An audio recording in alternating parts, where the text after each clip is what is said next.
a tropical island, a perfect honeymoon. And then, within 24 hours, she was dead. No signs of forced entry, no screaming, no definitive forensic evidence. And more than a decade later, still, no one held responsible. But what if we told you this case was never really about what happened inside room 1025, but about what happened after? This is the story of Michaela Harte, the bride who never made it home. It was supposed to be the happiest time of their lives. Michaela Harte was 27 years old, a devout Catholic, and the daughter of one of Ireland's most respected sports managers, Mickey Harte. She was intelligent, warm, and loved teaching Irish language and culture. She had just married John McAreevy, a fellow teacher and GAA athlete. Their wedding was the talk of the town back in Ireland. Two beautiful people, deeply in love, surrounded by friends, family, and faith. To celebrate, the couple flew to Mauritius, a honeymoon haven known for pristine beaches, luxury resorts, and five-star hospitality. They checked into the exclusive Legends Hotel on the island's north coast, and for 10 days, it really was perfect. Until it wasn't.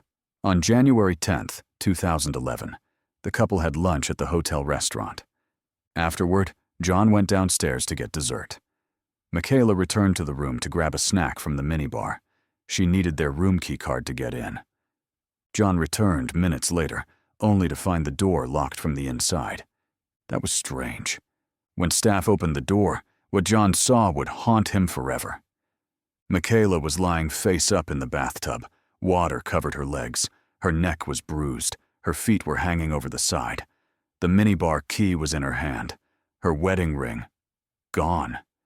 She was dead. Initial speculation? Fainting.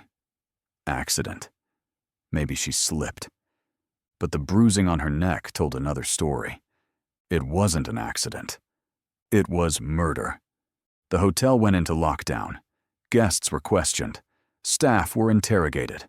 And, shockingly, John himself was treated as a suspect. He had just lost his wife and was being questioned as her possible killer. It wasn't long before the focus shifted. Two hotel workers, Avinash Tribhuwan and Sandeep Monea, were arrested. According to police, Michaela walked in on them stealing from her room. Panicking, they strangled her, dumped her body in the bathtub, and fled. Tribhuwan confessed. Case closed? Not quite. Because just days later, he retracted his confession, saying it had been beaten out of him.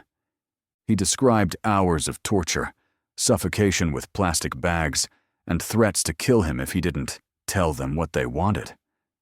His words echoed what many feared. This was not an airtight case.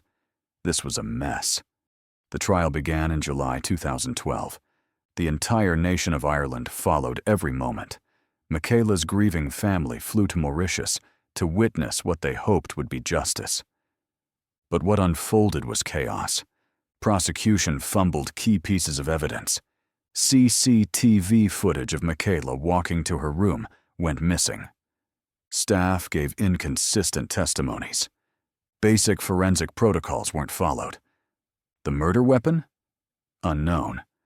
Fingerprints? Unclear. Motive? Vague at best. The defense argued the two accused were scapegoats, picked at random to calm public outrage. They pointed out the timeline didn't add up. That Tribhuwan had never even been on the hotel floor that day. Incredibly, the jury deliberated for just 2 hours. Their decision? Not guilty.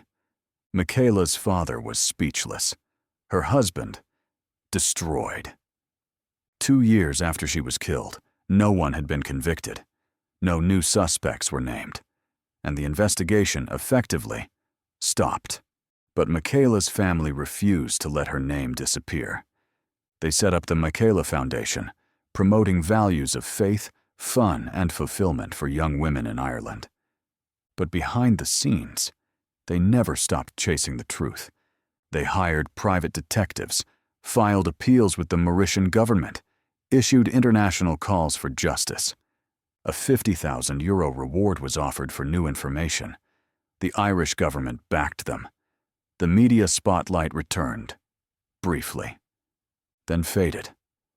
The Mauritian government promised to reopen the case. Investigators visited Ireland. Nothing came of it. Every lead ended in silence. Every promise broken. The world had moved on. But for Michaela's family, time had frozen. 10 years passed. Then in 2021, on the exact anniversary of Michaela's murder, something unexpected happened. A new witness emerged. A former hotel worker claimed he saw two men leaving Michaela's room that day. He had stayed silent out of fear for his life. But guilt had finally won. His testimony reignited the investigation, briefly. But again, no arrests, no charges, no updates. Even more disturbing, DNA evidence that could have exonerated or condemned someone was reportedly never tested properly. Was it lost? Buried? Ignored? We may never know. In the face of this heartbreak, John McAreevy made a bold choice. He chose to forgive. In public statements, he said the burden of hatred had become too heavy. He wanted to live, not just survive. He remarried in 2016, started a family, but he never stopped loving Michaela or seeking justice in her name. He still speaks about her with reverence. His voice still cracks when he mentions the trial. But in a world where headlines fade and tragedies get replaced by the next scandal, Michaela's case remains one of the most haunting unsolved murders in recent history. A beautiful, kind-hearted woman, robbed of her life, a family left with questions, a justice system that simply didn't work. The Legends Hotel was rebranded. The case? Still open, technically, but realistically, frozen. So now we ask you, what do you believe happened in room 1025? Was it a botched robbery, a failed justice system, or something far more sinister? Comment below. What do you believe really happened to Michaela Harte? And if this story moved you, share it. Her name deserves to be remembered. Her story deserves to be finished.